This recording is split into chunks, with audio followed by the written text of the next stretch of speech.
जय हिंद साथियों। तो कैसे हो आप सब? आई होप कि आप सब बहुत अच्छे होंगे और आप सबकी तैयारी भी पेट की बहुत बढ़िया चल रही होगी।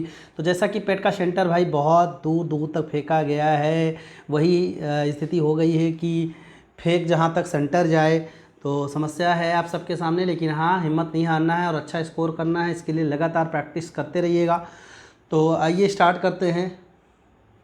स्टडी अड्डा 95 जो आपके साथ है। टॉप जीके क्वेश्चन, जैसा कि आप देख पा रहे हैं स्क्रीन पर, टॉप जीके क्वेश्चन, महत्वपूर्ण जीएस प्रश्न उत्तर सभी प्रतियोगी परीक्षाओं के लिए, वो चाहे जो भी हो, चाहे वो आपका वीडियो एग्जाम ही क्यों ना हो, उसका आज वीडियो आ चुका है और नेक्स्ट वीडियो जो भी है आपको रेगुलर मिलता रहेगा। ठीक है, तो आइए स्टार्ट करते हैं। सबसे पहले तो बात कर लेते हैं थोड़ा सा, क्योंकि इम्पोर्टेंस जो क्वेश्चन हैं वो आज हिस्ट्री के हैं। तो हिस्ट्री पार्ट से जो क्वेश्चन हमने उठाया है वो महत्वपूर्ण इसलिए है कि आपको लगातार जो क्वेश्चन आएंगे, ठीक है, वो हिस्ट्री से भी आने वाले हैं। 5 नंबर हिस्ट्री से आने वाले हैं, तो हिस्ट्री को थोड़ा सा देख लेते हैं, उसके बाद और बाकी क्वेरीज करेंगे हम। तो चलिए आगे बढ़ते हैं। सबसे पहला क्वेश्चन है भाई साहब, गौतम बुद्ध के पुत्र का क्या नाम था? गौतम बुद्ध के पुत्र का क्या नाम था? तो जबरदस्त क्वेश्चन आपके स्क्रीन के सामने, जबरदस्त तैयारी है आपकी, तभी आप बताएंगे। क्या चंद्र था या अशोक था या राहुल था या विवेक था? तो सबको पता है भैया कि यहाँ ऑप्शन सी हमारा बिल्कुल सही है। क्यों सही है? क्योंकि राहुल नाम था और अपनी पत्नी यशोधरा और राहुल को छोड़कर वो सत्य की खोज में निकल गए थे, ये सबको पता है। और बहुत इंपॉर्टेंट क्वेश्चन है, ये छपने वाला क्वेश्चन है, एग्जाम में छपेगा, बिल्कुल छपेगा, तैयार रहिएगा एकदम 100% के साथ ये छपने वाला है। सिंधु सभ्यता का बंदर, नेक्स्ट क्वेश्चन जो आपके सामने है वो ये है कि सिंधु सभ्यता का बंदरगाह किस स्थल से प्राप्त हुआ है? तो भैया बताइए आप लोग, कालीबंगा से हुआ है या लोथल से हुआ है या मोहनजोदड़ो से या धौलावीरा से? जबरदस्त क्वेश्चन आपके स्क्रीन पर, जबरदस्त उत्तर के साथ आप बताएंगे। बहुत बढ़िया, बहुत बढ़िया। चलिए लोथल, बहुत बढ़िया, लोथल। अगला क्वेश्चन है आप सबके सामने, 23वें तीर्थंकर कौन थे? 23वें तीर्थंकर कौन थे भैया? ऋषभदेव थे या महावीर थे या पार्श्वनाथ थे या नेमिनाथ थे? कौन थे? तो ऑप्शन सी बिल्कुल 100% सही है। ऑप्शन सी है वो पार्श्वनाथ। ठीक है, पार्श्वनाथ। चलिए अगला क्वेश्चन आपके सामने स्क्रीन पे लेकर आ रहे हैं भाई। अगला क्वेश्चन है, चंद्रगुप्त की मृत्यु कहाँ हुई थी? भाई चंद्रगुप्त की मृत्यु कहाँ हुई थी? आप बताइए एक बार। वाराणसी की नासिक में हुई थी या श्रावणबेलगोला में या महाराष्ट्र में या नासिक में? चलिए इसका सही उत्तर है बी, श्रावणबेलगोला में इनकी मृत्यु हुई थी। चलिए अगला क्वेश्चन है, अगला क्वेश्चन है जो कि नेक्स्ट क्वेश्चन आपके सामने है, वो है भारतीय संविधान का अनुच्छेद 21। ये क्वेश्चन है आपके सामने। हाँ, भारतीय संविधान का अनुच्छेद 21 निम्नलिखित में से किससे संबंधित है? धार्मिक मामलों का प्रबंधन करने की स्वतंत्रता या जीवन और व्यक्तिगत स्वतंत्रता का संरक्षण या अल्पसंख्यकों की हितों की सुरक्षा या शिक्षा का अधिकार? तो दोस्तों बिल्कुल सही है, ये आपका शिक्षा का अधिकार है। कौन सा है? शिक्षा का अधिकार, शिक्षा का अधिकार। ठीक है, नेक्स्ट क्वेश्चन आपका स्क्रीन पे, भारतीय संविधान के अनुच्छेद 29 निम्नलिखित में से कौन से अधिकार प्रदान करता है? ठीक है, आर्टिकल 29 क्या कह रहा है भाई साहब? तो जाहिर सी बात है कि आर्टिकल 29 इस सब में जो बातें हो रही हैं, आर्टिकल आपके 11 से 35 तक में, इसमें आपके अधिकारों की ही बात की गई हो। तो किसका अधिकार है इसमें अल्पसंख्यक के हितों की सुरक्षा का अधिकार है। ठीक है, अल्पसंख्यक मतलब मुस्लिम वर्ग। ठीक, आप तो इतना समझ ही गए होंगे। चलिए नेक्स्ट क्वेश्चन हमारे सामने, हमारे संविधान का कौन सा अनुच्छेद ये कहता है कि सदन में वोटों की संख्या समतुल्यता की स्थिति में स्पीकर के पास अंतिम कास्टिंग मत होगा? ये भाई क्वेश्चन थोड़ा सा बढ़िया है, लेवल भी इसका बहुत अति उत्तम है। हमारे क्वेश्चन फिर से सुनेंगे, हमारे संविधान का कौन सा अनुच्छेद यह कहता है कि सदन में वोटों की संख्या समतुल्यता की स्थिति में स्पीकर के पास अंतिम कास्टिंग मत होगा? मतलब अंतिम मत किसके पास होगा? अनुच्छेद 101, अनुच्छेद 99, अनुच्छेद 97 या आर्टिकल 100? तो भैया आर्टिकल 100 ये कहता है कि वोटों की समतुल्य संख्या का स्पीकर के पास कास्टिंग मत होगा। ठीक, चलिए नेक्स्ट क्वेश्चन आइए स्टार्ट करते हैं। क्वेश्चन नंबर नेक्स्ट, भारतीय संविधान के अनुच्छेद 112 के तहत तैयार वार्षिक वित्तीय विवरण को क्या कहते हैं? सार्वजनिक खाता कहते हैं, समेकित खाता कहते हैं, या बजट खाता कहते हैं? या आपका एक और ऑप्शन नॉन ऑफ दीज कर लेते हैं हम, नॉन ऑफ दीज। ठीक, तो इसमें होता है बजट का खाता। बजट का अर्थ होता है कि चमड़े का थैला। क्या? चमड़े का थैला, चमड़े का थैला। जी बिल्कुल दोस्तों, चमड़े का थैला। चलिए अगला क्वेश्चन स्टार्ट करते हैं। नेक्स्ट क्वेश्चन हमारा है, चलिए नेक्स्ट क्वेश्चन, भारतीय संविधान के अनुच्छेद 51A में निम्नलिखित में से किसका उल्लेख है? राजनीति निर्देशक सिद्धांत का है, मौलिक कर्तव्य का है, या प्रस्तावना का है, या मौलिक अधिकार का है? तो ऑप्शन ए बिल्कुल सही आंसर है। जी बिल्कुल, ऑप्शन आपका ये बिल्कुल सही आंसर है। ठीक है, मौलिक कर्तव्य की बात की गई है आर्टिकल 51A में। ठीक, अगला क्वेश्चन देखते हैं। अगला क्वेश्चन है, निम्नलिखित में कौन सा जीवाणु जनित रोग है? इसमें से ऐसा कौन सा रोग है जो जीवाणु जनित है? ठीक है, तो ये आपका ऑप्शन है आपके सामने, गोल क्रीम, एड्स, मलेरिया, या कुष्ठ रोग। तो भाई गोल क्रीम तो हो नहीं सकता, एड्स भी नहीं है, आपको भी पता है कि एड्स नहीं हो सकता है। ठीक है, और एक मलेरिया या कुष्ठ रोग। तो इसमें ऑप्शन आपका होगा कुष्ठ रोग। जी बिल्कुल सही आंसर, एकदम बढ़िया। नेक्स्ट क्वेश्चन आपके सामने है कि बिडाल परीक्षण किसकी जांच के लिए जाना जाता है? तो हैजा के लिए, टाइफाइड के लिए, मलेरिया के लिए, पीत ज्वर के लिए? तो बिडाल परीक्षण जो है वो आपका टाइफाइड के लिए जाना जाता है, टाइफाइड के लिए जाना जाता है। ठीक है, चलिए नेक्स्ट क्वेश्चन की तरफ। अल्जाइमर रोग किससे संबंधित है? अल्जाइमर रोग जो होता है किससे संबंधित? गुर्दे से है, आँख से है, मस्तिष्क से है, या इनमें से कोई नहीं? तो ये जो अल्जाइमर है ये आपके मस्तिष्क से सीधा इफेक्टिव है, ये मस्तिष्क पे भाई, मस्तिष्क से। ठीक है, तो जो भी चैनल पर नए हैं चैनल को सब्सक्राइब जरूर कर दें, बेल आइकन को भी प्रेस कर दें, ताकि ऐसे बहुत इंपॉर्टेंट क्वेश्चन आपके पास पहुंच सकें। ठीक है, चलिए अगले क्वेश्चन की तरफ बढ़ते हैं। क्वेश्चन नंबर फिर से अगला करते हैं, कौन सा राज्य भारत के सबसे पूर्वी तट पे स्थित है? भाई पूर्वी तट को कौन सा राज्य बताइए आप? अरुणाचल प्रदेश, राजस्थान, उत्तर प्रदेश, या पंजाब? तो जाहिर सी बात है कि आपका उत्तर प्रदेश तो होगा नहीं, ये उत्तर में है। पंजाब भी आपका हो नहीं सकता, राजस्थान आपका हो नहीं सकता। तो ये कौन सा है आपका? अरुणाचल प्रदेश। अरुणाचल प्रदेश, अरुणाचल। चलिए ये महत्वपूर्ण क्वेश्चंस के कुछ फैक्ट देख लेते हैं। इंपॉर्टेंस जो फैक्ट हैं वो देख लेते हैं। अरुणाचल प्रदेश से जो फैक्ट हैं ये बिल्कुल इंपॉर्टेंट जी के तथ्य है और बहुत इंपॉर्टेंट है। चैनल पर जो नए हैं चैनल को सब्सक्राइब कर लें, बेल आइकन को भी प्रेस कर लें, ताकि ऐसे इंपॉर्टेंट क्वेश्चन आपके पास सबसे पहले पहुंच सके। चलिए स्टार्ट करते हैं। अरुणाचल प्रदेश राज्य की सीमा कहाँ किससे लगती है? ऐसा कौन सा देश है जो अरुणाचल प्रदेश की राज्य की सीमा? भाई सबसे पूर्वी तट हमारा है, तो सबसे पूरब में हमारा कौन सा है? तो सबको पता है कि पूरब में कौन सा है? एक देश है जिसका नाम है चाइना। चाइना भाई, चाइना वही जो की जन्मदाता है किसका? कोविड-19 का जन्मदाता। अगला, अरुणाचल प्रदेश की राजधानी कहाँ है भाई? तो अरुणाचल प्रदेश की ये राजधानी याद रखेंगे ईटानगर से। कहाँ है? ईटानगर। याद करने की अच्छी ट्रिक है। अरुणाचल ईटा लेकर घर आ, अरुणाचल प्रदेश। चलिए नेक्स्ट क्वेश्चन है, पक्के टाइगर रिजर्व कहाँ है? आपसे कभी क्वेश्चन पूछ ले कि पक्के टाइगर रिजर्व कहाँ है, तो वो कहाँ है? अरुणाचल प्रदेश में। कहाँ है? अरुणाचल प्रदेश में। मॉलिंग नेशनल पार्क कहाँ है? ये भी अरुणाचल प्रदेश में है। नामदफा नेशनल पार्क का अरुणाचल प्रदेश में है। बोमडीला दर्रा कहाँ है? तो बोमडीला दर्रा आपका अरुणाचल प्रदेश में है।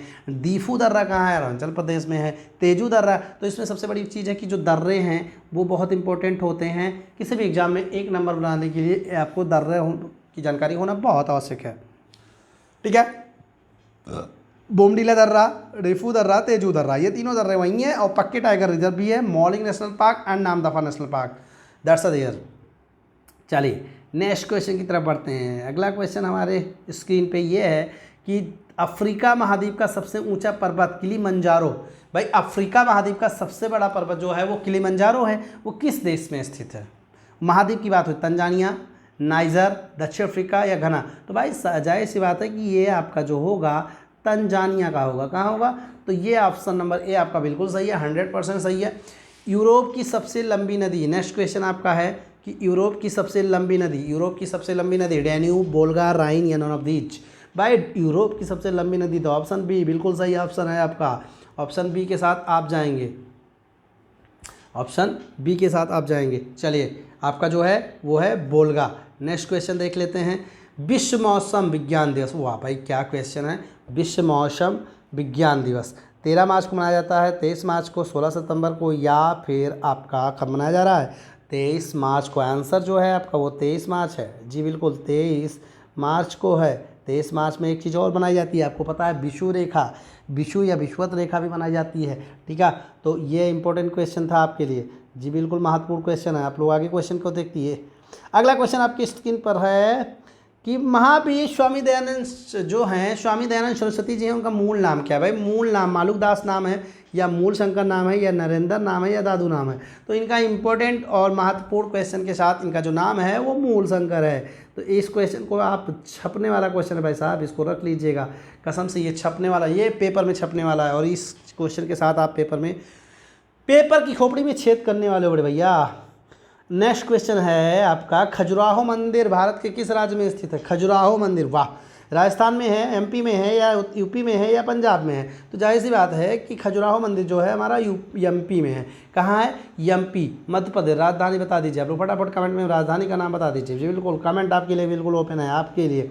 चलिए नेक्स्ट क्वेश्चन है कि हॉकी के खेल में खिलाड़ियों की संख्या कितनी होती है? 12, 11, 9, 15 कितनी होती है? जाहिर सी बात है, सबको पता है कि ऑप्शंस 11 सही हैं कि हॉकी के खेल में खिलाड़ियों की संख्या कितनी होती है?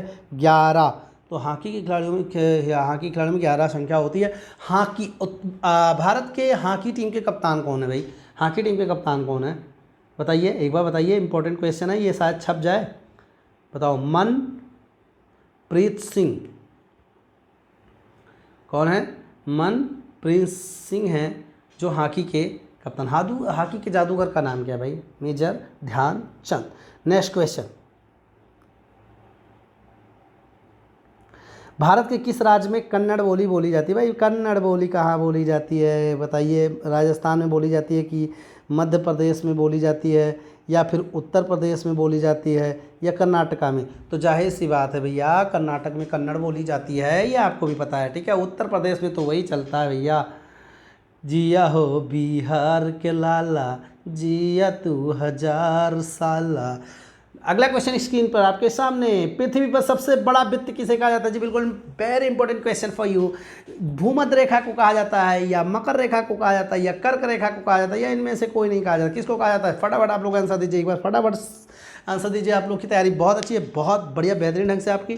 चलिए आंसर नंबर ये है आपका इंपॉर्टेंट आंसर, वो है भूमध्य रेखा। भूमध्य रेखा जो है वो ही एक, ठीक है, जो पृथ्वी का सबसे बड़ा वृत्त है उसे ही कहा जाता है। नेक्स्ट क्वेश्चन आपकी स्क्रीन पर। चलिए नेक्स्ट क्वेश्चन के लिए तैयार रहिए भाई। ये रहा 1 करोड़ का, पूरे 1 करोड़ का क्वेश्चन है। इनमें से किस भारतीय ने गणेश चतुर्थी पर्व की पुनः शुरुआत करके इसे लोकप्रिय? भाई गणेश चतुर्थी जो बंद हो गया था एक समय के लिए वहाँ के लिए, तो वो शुरुआत करने के लिए, पुनः शुरुआत करने के लिए उसे बनाया गया। किससे बनाया गया भाई? किसको लोकप्रिय? वो कौन है? भीमराव अम्बेडकर, लाला लाजपत राय, बाल गंगाधर, या बिपिन चंद्र? तो सबको पता है भैया कि बाल गंगाधर तिलक, बाल गंगाधर तिलक, बाल गंगाधर तिलक।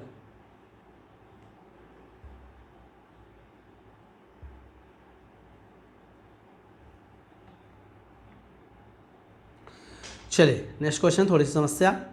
भाई समस्याओं का तो घर है, तो होना ही है। चलिए नेक्स्ट क्वेश्चन के साथ चलते हैं हम लोग।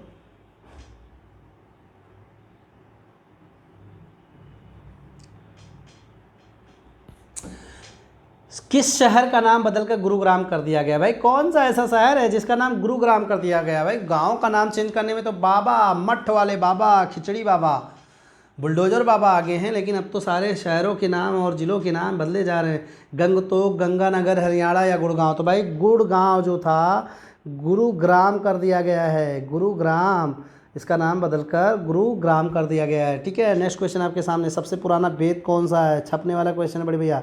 बिल्कुल बड़े भैया, छपने वाला क्वेश्चन, इसको एकदम तैयार कर लीजिए। ऋग्वेद है कि यजुर्वेद की सामवेद की अर्थवेद? इसमें तो भाई सबसे पुराना तो ऋग्वेद है, यजुर्वेद तो हो नहीं सकता। सामवेद में अपना वही है कि गाना गा लो, संगीत का जनक कहा जाता है सामवेद को, अर्थवेद में। और इस समय अर्थों की वेद की समस्या रहती है।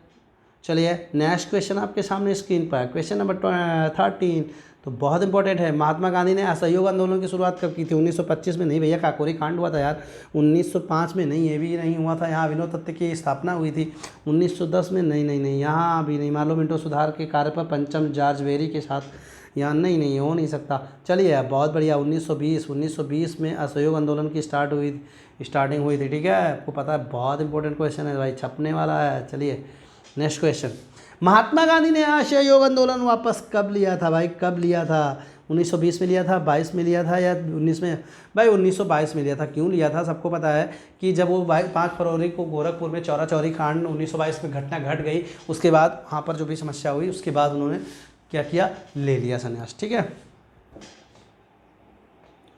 चलिए गांधी इरविन समझौता की बात कर लेते हैं। गांधी इरविन समझौता किस वर्ष में हुआ था? 5 मार्च में, 5 मार्च, 23 जून, 28 अक्टूबर, 15 अगस्त और 5 मार्च। कब हुआ था भाई साहब? सब लोग बताइए ज़रा फटाफट आंसर। भाई 5 मार्च 1931 के गांधी जी के बीच और इरविन के बीच जो समझौता हुआ था, उसको नाम दिया गया था गांधी इरविन समझौता, और वो 1931 में हुआ था। गोलमेज सम्मेलन का भी उसी समय आगमन था, 31, 32, 30।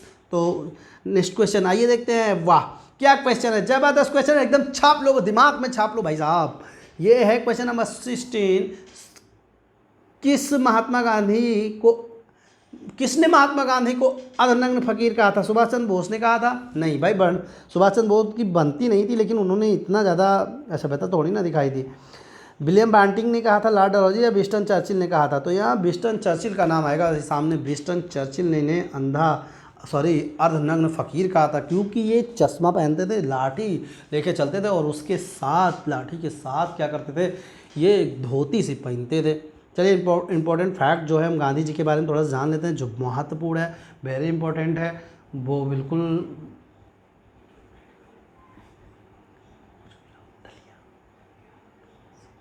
ठीक है, चलिए महात्मा गांधी का जन्म कब हुआ था? 2 अक्टूबर 1869 में हुआ था। 2 अक्टूबर 1869 में हुआ था।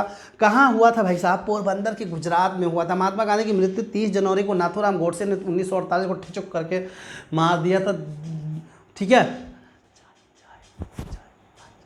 ठीक है, तो बहुत इंपॉर्टेंट क्वेश्चन है। महात्मा गांधी की समाधि स्थल का नाम राजघाट है, बिल्कुल, ये भी बहुत इंपॉर्टेंट है और ये छपने वाला क्वेश्चन है। महात्मा गांधी के पिता का नाम था करमचंद गांधी। महात्मा गांधी की माता का नाम पुतलीबाई है, और उनकी बीवी जो वाइफ हैं उनकी, और जिसको कहते हैं बेटर हाफ, वो उनकी बेटर हाफ जो थी वो कौन थी भाई? बेटर हाफ तो ज़रूर थी, लेकिन वो बिल्कुल इनको कस्तूरबा गांधी। तो इनसे भी बहुत कुछ सीखने जैसा था। तो इनकी जो कहानियाँ हैं, अगर आपको नहीं पता है तो प्ले लिस्ट में जा करके वहाँ आप गांधी युग के नाम से गांधी यानी इरा को पढ़ेंगे तो आप देखेंगे, वहाँ मैंने वहाँ पढ़ाया है, ठीक है। चलिए next question, wings of fire के लेखक। वाह भाई, विंग्स ऑफ फायर के लेखक की बात करते हैं तो विंग्स ऑफ फायर के लेखक एक ही हैं जनाब, APJ अब्दुल कलाम, जो कि ना तो किसी भी गोत्र में विश्वास करते थे, ना किसी जात में विश्वास करते थे, ना किसी धर्म में विश्वास करते थे, बस वो मनुष्य के कर्म पर विश्वास करते थे। और उन्होंने ऐसा साबित किया कि मनुष्य के कर्म को लेकर वो कहाँ पहुँचे, doctor APJ Abdul Kalam. Next question, vitamin C की कमी से होने वाला रोग भाई? रिकेट्स, बेरी स्कर्वी, या नाइट ब्लाइंडनेस? तो भाई सबको पता है कि यहाँ आपकी जो है क्या है, स्कर्वी। इंपॉर्टेंट फैक्ट को देखें, इंपॉर्टेंट फैक्ट, बहुत इंपॉर्टेंट फैक्ट है, बहुत ही इंपॉर्टेंट और बहुत ही बढ़िया है। विटामिन A का रासायनिक नाम रेटिनॉल, सबको पता है भाई। एक रथ था स्कारविक कैल्सीफेरॉल नाम का, ठीक है। तो विटामिन B रासायनिक नाम थायमीन, विटामिन C का रासायनिक नाम स्कारविक एसिड, विटामिन D का रासायनिक कैल्सीफेरॉल। वाह क्या इंपॉर्टेंट, बहुत बढ़िया, ज़बरदस्त है आप सबके लिए, इसको छाप लीजिए दिमाग में। विटामिन A की कमी से होने वाला रोग रतौंधी, विटामिन B से बेरी स्पेशल रोग, विटामिन C से स्कर्वी, और विटामिन D की कमी से होने वाला रिकेट्स, ठीक है। तो ये इंपॉर्टेंट तथ्य है। आयोडीन की कमी से होने वाला रोग बताइए? घेघा रोग। कौन सा रोग है भैया? घेघा रोग है। ये भी इम्पोर्टेंट है, इसको ज़रा आप लोग मान लीजिए कि ये कौन सा है, तो ये घेघा रोग है। चलिए ये आपके सामने आ गया, ये क्वेश्चन आपके सामने देखते ही आ गया। आयोडीन की कमी से कौन सा रोग होता है? ठीक, आयोडीन की कमी से कौन सा रोग होता है? तो आयोडीन की कमी से कौन सा रोग होता है भैया? ये देखो आपका घेघा रोग दे रखा है। कौन सा रोग है? घेघा रोग। ठीक है, ये आपका बहुत इंपॉर्टेंट क्वेश्चन छपने वाला है एग्जाम में। सबसे बड़ा स्तनपायी कौन सा है? इसमें सबसे बड़ा स्तनपायी के बारे में पूछ रहा है भाई, ये क्वेश्चन है आपका जो सबसे इम्पोर्टेंट है। सबसे बड़ा स्तनपायी कौन सा है? तो ये है कि साउथ अफ्रीका, दरियाई घोड़ा है, ब्लू व्हेल, या इनमें से कोई नहीं। तो आपका सबसे बड़ा जो है वो कौन सा है? ब्लू व्हेल है। कौन सा है? ब्लू व्हेल है। ये सबसे बड़ा समुद्री स्तनपायी है। ठीक है, नेक्स्ट क्वेश्चन का आंसर आप जरूर देंगे। निम्नलिखित में से या निम्न में से किसके अध्ययन को माइक्रोलॉजी कहा जाता है? ये क्वेश्चन का आंसर आप दीजिए। कवकों के अध्ययन को, कवकों के अध्ययन को, या विषाणु के अध्ययन को, या जीवाणु के अध्ययन को, या इनमें से कोई नहीं? बताइए फटाफट आप लोग। कवक, विषाणु, जीवाणु, या इनमें से कोई नहीं? तो कवक के अध्ययन को कहा जाता है। किसके अध्ययन को कहा जाता है? कवक के अध्ययन को कहा जाता है। चलिए नेक्स्ट क्वेश्चन आपके सामने बहुत इंपॉर्टेंट क्वेश्चन है। पाटलिपुत्र का नया नाम क्या है? वाह भाई, ये क्वेश्चन तो बिल्कुल छपने वाला है, इसको नोट कर लीजिए कि आपके ये क्वेश्चन आपका इम्पोर्टेंट है तो है। ये मैं बता चुका हूँ कि ये क्वेश्चन आपका इम्पोर्टेंट है तो है। उज्जैन का, कन्नौज का, पटना का, या लखनऊ का? नहीं भैया, लखनऊ का ना चेंज करना यार। ठीक है, तो ये है आपका पटना। क्या है? पटना। नेक्स्ट क्वेश्चन की तरफ बढ़ते हैं। Question number 23। पृथ्वी का एकमात्र प्राकृतिक उपग्रह, चलो बताओ, एकमात्र प्राकृतिक उपग्रह जो बहुत इंपॉर्टेंट है, मैंने एरो भी बना दिया है। चंद्रमा है कि शनि है कि शुक्र है, या इनमें से कोई नहीं? तो सबको पता है भैया, बहुत ही बढ़िया, बहुत शानदार, ये आपका है चंद्रमा। पृथ्वी का एकमात्र प्राकृतिक उपग्रह जो है वो सिर्फ आपका और मून ही है और कुछ नहीं है। ठीक है, इसके पास खुद की लाइट होती है लेकिन खुद का हीट नहीं होता है। खुद की लाइट तो होती है पर खुद का हीट होता ही नहीं है। चलिए, अंतरिक्ष शहर किसे कहा जाता है? अंतरिक्ष शहर किसे कहा जाता है? ये क्वेश्चन, अंतरिक्ष शहर किसे कहा जाता है? मुंबई को, बेंगलुरु को, कानपुर को, या दिल्ली को? किसको कहा जाता है भाई? इंपॉर्टेंट है, जरा बताइए फटाफट। ये कहा जाता है आपका शानदार तरीके से बेंगलुरु को। किसको कहा जाता है दोस्तों? जी बिल्कुल मेरे शेरनियों, किसको कहा जाता है? बेंगलुरु को, बेंगलुरु को। ठीक है, चलिए नेक्स्ट क्वेश्चन की तरफ बढ़ते हैं। नेक्स्ट क्वेश्चन, भारत का कौन सा राज्य तीन ओर से घिरा हुआ है? भाई जाहिर सी बात है, तीन तरफ से घिरा हुआ राज्य सिर्फ और सिर्फ एक है, जिसका नाम है त्रिपुरा। नींबू और संतरे में कौन सा विटामिन पाया जाता है? इंपॉर्टेंट क्वेश्चन है भाई। नींबू और संतरे में कौन सा विटामिन पाया जाता है? ये इंपॉर्टेंट है। विटामिन ए, विटामिन बी, या विटामिन सी, या विटामिन कौन सा भाई? Vitamin D? ना, विटामिन सी। ये आपका इंपॉर्टेंट क्वेश्चन है और आपको पता भी है। ठीक है, ये आपने बताया विटामिन सी होता है भैया, सी। चलिए नेक्स्ट क्वेश्चन का आंसर, भारत के प्रथम शिक्षा मंत्री कौन है? भारत के प्रथम शिक्षा मंत्री कौन है भाई? प्रथम शिक्षा मंत्री कौन है ये बताओ, बहुत इंपॉर्टेंट है। एजुकेशन मिनिस्टर जो फर्स्ट टाइम बने थे, क्या आपके मौलाना जी बने थे? सरदार वल्लभ भाई पटेल, पंडित जवाहरलाल नेहरू, या इनमें से कोई नहीं? जी बिल्कुल, एकदम 100% आंसर आपका सही है, मौलाना अब्दुल कलाम। ये आपका बिल्कुल सही है। ठीक है, चलिए अगला, कुछ महत्वपूर्ण तथ्य इसमें भी देख लेते हैं जो वेरी इंपॉर्टेंट है। कुछ महत्वपूर्ण तथ्य में हम देखते हैं, सबसे पहले ये आपका बहुत ही इम्पोर्टेंट है। कुछ महत्वपूर्ण, प्रथम में पुरुष। ठीक है, जो पुरुष की बात की जा रही है, भारत के प्रथम राष्ट्रपति तो डॉक्टर राजेंद्र प्रसाद जी हैं। कौन है? डॉक्टर राजेंद्र प्रसाद जी हैं। भारत के प्रथम मुस्लिम राष्ट्रपति तो मुस्लिम राष्ट्रपति प्रथम कौन थे? डॉक्टर जाकिर हुसैन थे, जो मुस्लिम राष्ट्रपति थे। ठीक है, अगला, भारत के प्रथम उपराष्ट्रपति कौन है? तो डॉक्टर सर्वपल्ली राधाकृष्णन हैं। ठीक है, अगला, भारत के प्रथम प्रधानमंत्री आपके पंडित जवाहरलाल नेहरू जी थे। ठीक है, तो ये आपके इम्पोर्टेंट फैक्ट या ठीक है बहुत ही इम्पोर्टेंट जो थे। अगला देखते हैं हम लोग, भारत के प्रथम उप प्रधानमंत्री कौन था? तो भारत के उप प्रधानमंत्री सरदार वल्लभ भाई पटेल थे। भारत का प्रथम गृह मंत्री कौन था? तो भारत का प्रथम गृह मंत्री भी सरदार वल्लभ भाई पटेल थे। ठीक है, लोकसभा का प्रथम अध्यक्ष कौन था? तो मावलंकर जी थे, सबको पता है कि गणेश मावलंकर जी थे। बहुत अच्छी तैयारी है, बहुत शानदार तरीके से मेरे सेशनियों, बहुत अच्छा आंसर आ रहा है आपका जी, बिल्कुल मज़ा आ गया आप सबको, आप सबके साथ। भारत का प्रथम चुनाव आयुक्त कौन था? भाई चुनाव आयुक्त की बात करें तो कुमार सेन जी थे, सुकुमार सेन जो थे वो प्रथम चुनाव आयुक्त थे। ठीक है, तो इम्पोर्टेंट फैक्ट जो है वो हम बताते चल रहे हैं ताकि आपको कोई प्रॉब्लम ना हो। चलिए नेक्स्ट क्वेश्चन की तरफ बढ़ते हैं। फ्रांस की राजधानी कहाँ है? फ्रांस की राजधानी सबको पता है, नहीं पता है तो हम बता देते हैं कि बर्लिन है कि लंदन है कि काठमांडू है कि पेरिस है। तो कहाँ है? पेरिस। कहाँ है? पेरिस। चले नेक्स्ट क्वेश्चन का आंसर देखते हैं। निम्न में से किस नदी को बंगाल का शोक के रूप में, बंगाल नदी के शोक के रूप में, निम्न में से किस नदी को बंगाल के शोक के रूप में जाना जाता है? बंगाल के शोक के रूप में जाना जाता है। वो कौन सी नदी? गंडक नदी है या कोसक नदी है या दामोदर नदी है? कौन सी नदी है? सब बताइए, फटाफट आंसर दीजिए भैया, फटाफट। दामोदर नदी है यार, बहुत बढ़िया, क्या शानदार तैयारी है आप सबकी। चलिए नेक्स्ट क्वेश्चन, क्वेश्चन नंबर 13, जो कि बहुत इंपॉर्टेंट है आपके लिए। भाषा के आधार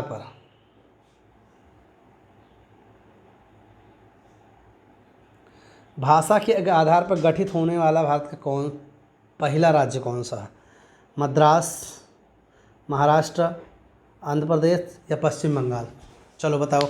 तो सबसे पहले जो भाषा के आधार पे हुआ था वो हुआ था सी, ऑप्शन सी बिल्कुल सही है, आंध्र प्रदेश आपका उत्तर। जी बिल्कुल, आंध्र प्रदेश के साथ आप जाइएगा, ये आपका आंध्र प्रदेश है। ठीक है, नेक्स्ट क्वेश्चन की बात करें। चलिए, निम्न में से कौन सा भारत का सब, नेक्स्ट क्वेश्चन है, निम्न में से भारत का सबसे बड़ा द्वीप कौन सा है? दीवार द्वीप, माजुली द्वीप, गुंडू द्वीप या इनमें से कोई नहीं? ठीक है, तो ये बताइए, माजुली द्वीप जो ऑप्शन बी है वो आपका सही आंसर है। अगले क्वेश्चन की तरफ बढ़ते हैं। सौरमंडल का सबसे बड़ा ग्रह कौन सा? सौरमंडल का सबसे बड़ा ग्रह कौन सा है? बृहस्पति, शनि, मंगल या अरुण? भाई साहब बहुत बढ़िया, इजी क्वेश्चन। बृहस्पति है सबसे बड़ा, बृहस्पति ग्रह है हमारा। सौरमंडल का दूसरा सबसे बड़ा ग्रह, ये भी इम्पोर्टेंट है, इम्पोर्टेंट फैक्ट है भाई, नोट करते जाना। बृहस्पति है, ये तो पहला है, शनि, मंगल, अरुण। तो भाई दूसरा हमारा वही है, एकमात्र इकलौता शनि। ठीक है, शनि दादा, ऑप्शन बी हमारा यहाँ बिल्कुल सही आंसर है।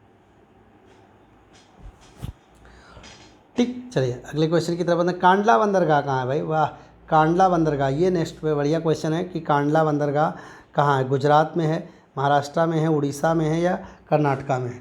चलिए आप लोग उत्तर दे दीजिए फटाक से, कहाँ है? तो ये आपका कहाँ है? गुजरात में। गुजरात में कौन सा, एक कमेंट में ज़रूर उत्तर दीजिएगा कि वहाँ के नृत्य क्या, सबसे प्रसिद्ध नृत्य क्या है? गुजरात की सबसे प्रसिद्ध नृत्य क्या है? चलिए नेक्स्ट क्वेश्चन।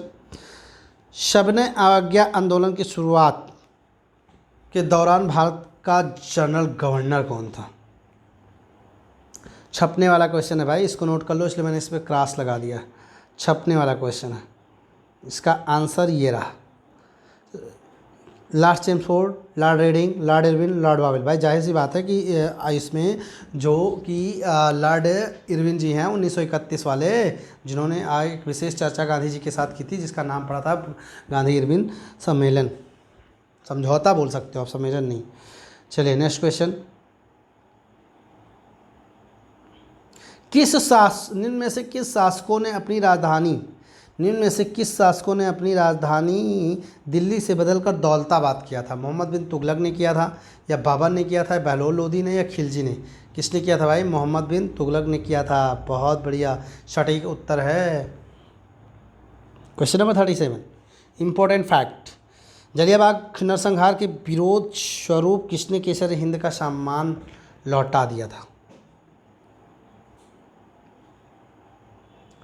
महात्मा गांधी ने, सुभाष चंद्र बोस ने या लाला लाजपत राय ने या लोकमान्य तिलक ने? तो महात्मा गांधी जी ने क्या किया था कि नरसंहार के विरुद्ध केसरी हिंद का जो उनका पदवी थी उन्होंने उसको वापस कर दी थी।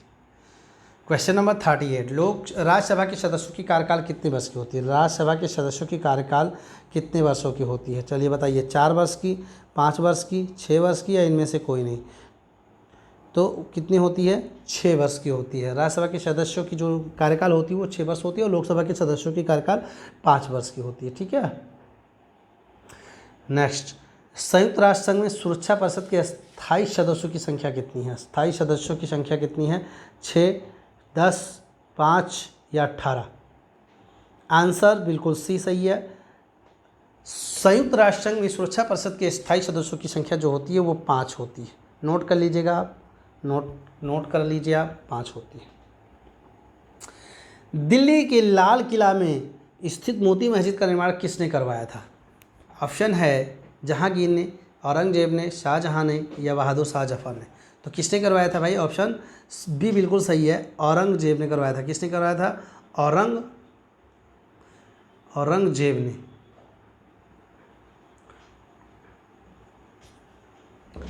चलिए नेक्स्ट क्वेश्चन, क्वेश्चन नंबर 41, बहुत इंपॉर्टेंट भाई, बहुत इंपॉर्टेंट। पंडित रविशंकर किस वाद्य यंत्र से संबंधित हैं? भाई किससे हैं? कौन बताएगा? वायलिन से हैं कि शहनाई से हैं कि सितार से हैं कि बीड़ा से हैं? भाई ये तो जाहिर सी बात है, एकदम बढ़िया तरीके से सितार से हैं, सबको पता है ये सितार से।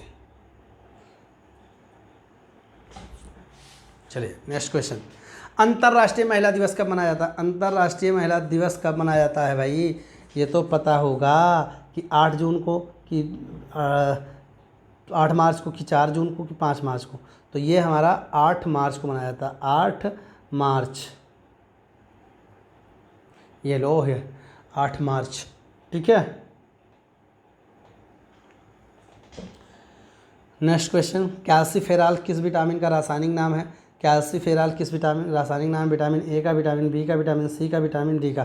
तो कैल्सीफेरॉल जो है विटामिन डी का नाम है। विटामिन ए का रासायनिक नाम है रेटिनॉल, विटामिन बी का नाम है थायमीन और विटामिन सी का एस्कॉर्बिक। ठीक है। चलिए आगे बढ़े थोड़ा सा। रंगास्वामी कप किस खेल से संबंधित? भाई रंगास्वामी खेल किससे संबंधित है? हॉकी से, फुटबॉल से, बैडमिंटन से या शतरंज से? तो आप लोग बताइए, इंपॉर्टेंट तो है ही है, हॉकी से है। ठीक है। हॉकी के कप्तान कौन है भाई? चलिए, भारत के निम्नलिखित में से किसे सीमांत गांधी के नाम से जाना था? ये भाई सीमांत गांधी इंपॉर्टेंट है, नोट कर लीजिएगा। खान अब्दुल गफ्फार को माना जाता है, गोपाल कृष्ण गोखले, महात्मा गांधी या बाल गंगाधर तिलक? अब्दुल गफ्फार खान को माना जाता है भाई। सीमांत गांधी अब्दुल गफ्फार खान को, ये देख लीजिए, इंपॉर्टेंट फैक्ट आपके लिए, बहुत ही ज़्यादा इंपॉर्टेंट है। उपनाम की बात कर लेते हैं। लौह पुरुष के उपमान नाम किसके थे? सरदार वल्लभ भाई Patel, grand old man of India दादा भाई नौरोजी, पंजाब के सी लाला लाजपत राय, बंगाल के सी आशुतोष मुखर्जी, बिहार के सी डॉक्टर कृष्ण सिंह को कहा जाता था भाई बिहार। बंगाल के श्री आशुतोष मुखर्जी, बिहार के श्री डॉक्टर कृष्ण सिंह, आंध्र के श्री श्री प्रकाशम।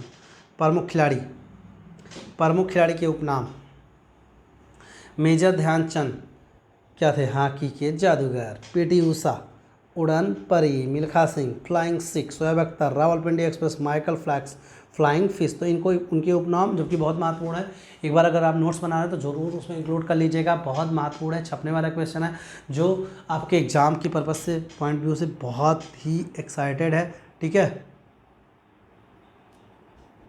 मैरी कॉम सुपरमैन, मैरी कॉम को सुपरमैन के नाम से जाना जाता था।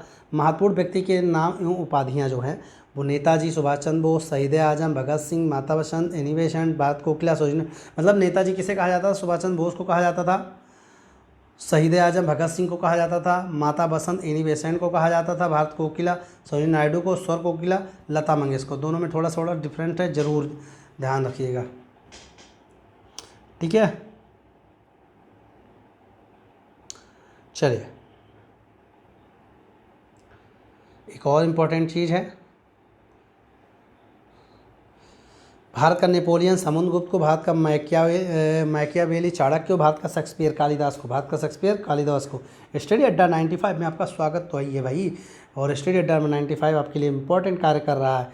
शरीर में हीमोग्लोबिन का मुख्य कार्य क्या है बताइए? जीवाणु को नष्ट करना, रक्त अल्पता को रोकना, ऑक्सीजन का परिवहन करना, या फिर उसमें से कोई नहीं? तो इसमें क्या होगा, ऑक्सीजन का परिवहन। क्वेश्चन आंसर नंबर सी बिल्कुल सही है जी, बिल्कुल सही जवाब आपका। आप जीत चुके हैं बिल्कुल 1 करोड़। सूर्य क्या है, एक तारा है। सूर्य क्या है, एक तारा है, एक ग्रह है, एक उपग्रह है, या इनमें से कोई नहीं। तो सूर्य भाई साहब एक तारा है। आपको पता है कि सूर्य एक तारा है, ठीक है। डिस्कवरी ऑफ द इंडिया किसने लिखा था, वाह, discovery of the India, who write discovery of India? Mahatma Gandhi, Ambedkar Nagar, Bhimrao Ambedkar, Subhash Chandra Bose, Jawaharlal Nehru. तो पंडित जवाहरलाल नेहरू की ये प्रसिद्ध है भाई कि डिस्कवरी ऑफ इंडिया उसने लिखी थी। क्वेश्चन नंबर बी, महत्वपूर्ण, कबीर दास भाई किसके लेखक थे? बीजक नाम की पुस्तक के लेखक कबीर दास जी थे, ठीक। यहाँ इम्पोर्टेंट बुक हैं जिनके नामों की बात की गई है, इम्पोर्टेंट बुक। आदि ग्रंथ गुरु अर्जुन ने लिखा था, विनय पत्रिका तुलसीदास ने, दास कैपिटल कार्ल मार्क्स ने, मालगुडी रेज आर नारायण ने, रामचरितमानस गोस्वामी तुलसीदास जी ने लिखा था, ठीक है। रामायण महर्षि वाल्मीकि ने, पृथ्वीराज राशो ने क्या लिखा था, चंद्रप्रदायी, इंडिका मेगास्थनीज ने, हिंद स्वराज महात्मा गांधी ने, चंद्रकांता देवकीनंद खन्नी ने लिखा था, मेघदूत किसने लिखा था, तो मेघदूत काली दास ने लिखा था, बुद्ध चरितम लिखा था अश्वमेघ ने, ठीक है। तो दोस्तों आई होप कि आप सबको वीडियो बहुत अच्छी लगी होगी, और आपने पूरा वीडियो अगर देखा है तो ज़रूर अच्छी लगी होगी। वीडियो को लाइक करें, सब्सक्राइब करें, लाइक करें, शेयर करें एंड सब्सक्राइब करें।